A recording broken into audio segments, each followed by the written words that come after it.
अस्सलाम वालेकुम एवरीवन। आज का जो हमारा टॉपिक है वो है शिमला कॉन्फ्रेंस 1945।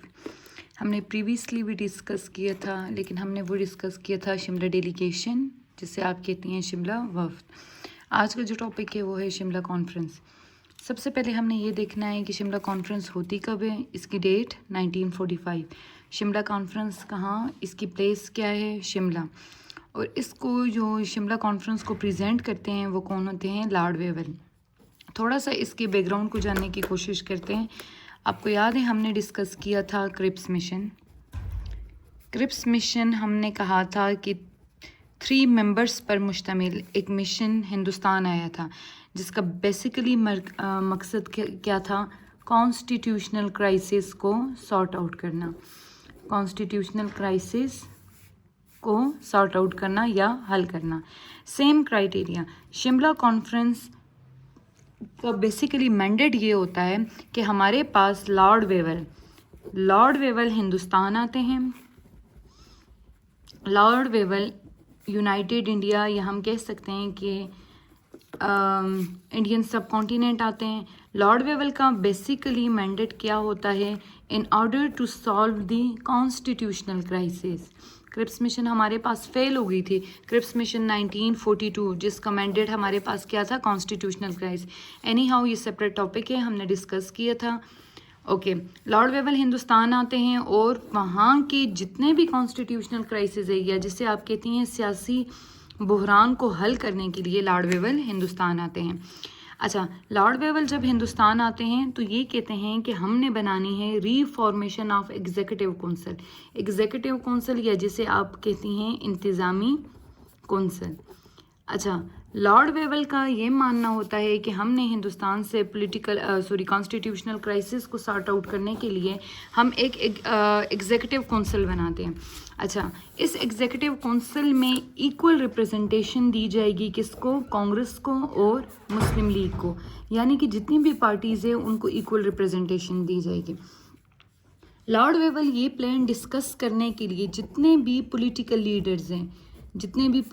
लीडर्स हैं उनको शिमला के मकाम पर बुलाते हैं। और बेसिकली ये डेट होती है 25 जून। इस 25 जून को शिमला के मकाम पर लॉर्ड वेवल ये प्लान डिस्कस करना चाहते हैं कि हमने रीफॉर्मेशन ऑफ या इंतज़ामी कौंसिल को तश्कील देना है। अब ये जो इंतज़ामी कौंसिल है, इसमें हमने पहले कहा है कि इक्वल रिप्रेजेंटेशन दी जाएगी जितनी भी पार्टीज़ हैं उन सबको, ठीक है। अच्छा, इसमें कहा जाता है कि इनका पॉइंट ऑफ व्यू ये होता है कि 5 मेंबर्स, हम कह सकते हैं कि 5 मेंबर्स या 5 रिप्रेजेंटेटिव को नॉमिनेट करेगी सिर्फ और सिर्फ कौन, मुस्लिम लीग। यानी कि ये जो 5 मेंबर्स हैं एग्जीक्यूटिव काउंसिल के, इनकी नॉमिनेशन कौन करेगी, मुस्लिम लीग करेगी।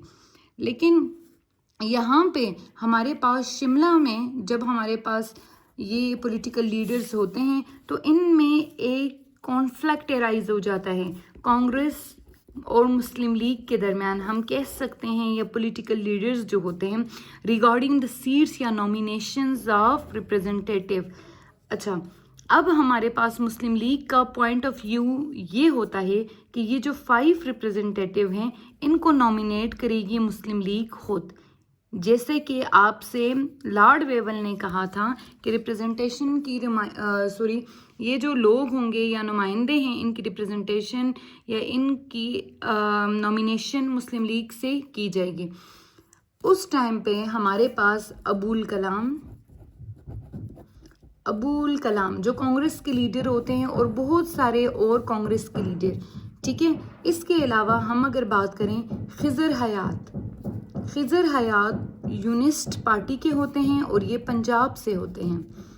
अबुल कलाम आज़ाद और खिजर हयात, ये जो सीट्स की मुस्लिम लीग की जो सीट्स की नॉमिनेशन है, इस पे कायदे आज़म को अपोज करना स्टार्ट कर देते हैं। जब कायदे आज़म मोहम्मद अली जिन्ना से वाइस राय लॉर्ड वेवल जब वाइस राय कायदे आज़म से लिस्ट मांगने को कहते हैं, तो कायदे आज़म मोहम्मद अली जिन्ना लिस्ट देने से कायद आज़म लिस्ट देने से क्या कर देते हैं, रिफ्यूज़। कायद आज़म क्या कहते हैं कि हमारा पॉइंट ऑफ व्यू ये था कि मुस्लिम लीग के जो 5 मेंबर्स हैं उनकी नॉमिनेशन मुस्लिम लीग ही करेगी।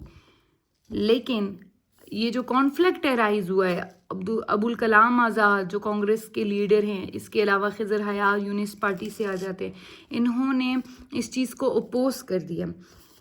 अब हमारे पास क्या होता है, शिमला कॉन्फ्रेंस फेल हो जाती है। शिमला कॉन्फ्रेंस ऑटोमेटिकली फेल हो जाती है। क्यों फेल होती है? क्योंकि जो आपका लॉर्ड वेवल है ये कोई भी एग्रीमेंट बनाने में नाकाम हो जाता है between the Congress and the Muslim league. Clear? अब हमारे पास क्या होता है, शिमला कॉन्फ्रेंस का रिजल्ट क्या निकलता है। अब ये कहा जाता है कि अब हिंदुस्तान में क्या कराए जाएंगे, इलेक्शंस। हिंदुस्तान में अब इलेक्शंस होंगे, उनकी बेस पे हम ये चीज़ डिस्कस करेंगे कि हमारे पास रिप्रेजेंटेटिव की पोजीशंस क्या हैं पार्टी के। और लॉर्ड वेवल इस चीज़ को जान जाते हैं कि without the cooperation of Congress हम कोई भी टेम्पररी या कोई भी इंटायरम गवर्नमेंट नहीं बना सकते। क्लियर? तो ये था शिमला कॉन्फ्रेंस। थोड़ा सा शिमला कॉन्फ्रेंस को देख लेते हैं। 1945 में होती है शिमला के मकाम पे लॉर्ड वेवल आते हैं हमारे पास Hindustan in order to solve the constitutional problems. Lord Wavell ये प्लान देते हैं कि हम रिफॉर्म करेंगे या तश्कील देंगे इंतज़ामी कौंसिल। इस इंतज़ामी कौंसिल में जितने भी पॉलिटिकल पार्टीज़ हैं उनको इक्वल रिप्रेजेंटेशन दी जाएगी और पॉलिटिकल लीडर्स को शिमला के मकाम पे बुलाया जाता है। ये बेसिकली डेट होती है 25 जून। 5 मेंबर्स की नॉमिनेशन मुस्लिम लीग खुद करेगा। मुस्लिम लीग, अब हमारे पास एक कॉन्फ्लिक्ट अराइज होता है। अबुल कलाम आज़ाद, खिज़र हयात जो पंजाब की यूनिस्ट पार्टी से होते हैं, ये रिगार्डिंग 1 सीट एक कॉन्फ्लिक्ट इनमें अराइज होता है। ये अपोज करते हैं कायद आज़म मोहम्मद अली जिन्ना को। इसके बाद अगर देखा जाए तो लॉर्ड वेवल जब कायद आज़म मोहम्मद अली जिन्ना से या वाइसराय दोनों पार्टीज से लिस्ट मांगते हैं, कायद आज़म देने से रिफ्यूज़ कर देते हैं। शिमला कॉन्फ्रेंस फेल हो जाती है क्योंकि लॉर्ड वेवल कोई भी एग्रीमेंट नहीं बना पाता between the Muslim league and the Congress. इसका रिजल्ट ये निकलता है कि हम क्या करेंगे, इलेक्शन, या हम कह सकते हैं कि it was decided that election will be held, कि हमारे पास क्या किए जाएंगे, इलेक्शंस हेल्ड किए जाएंगे। इसकी बेस पे 1945-46 के इलेक्शंस कराए जाते हैं।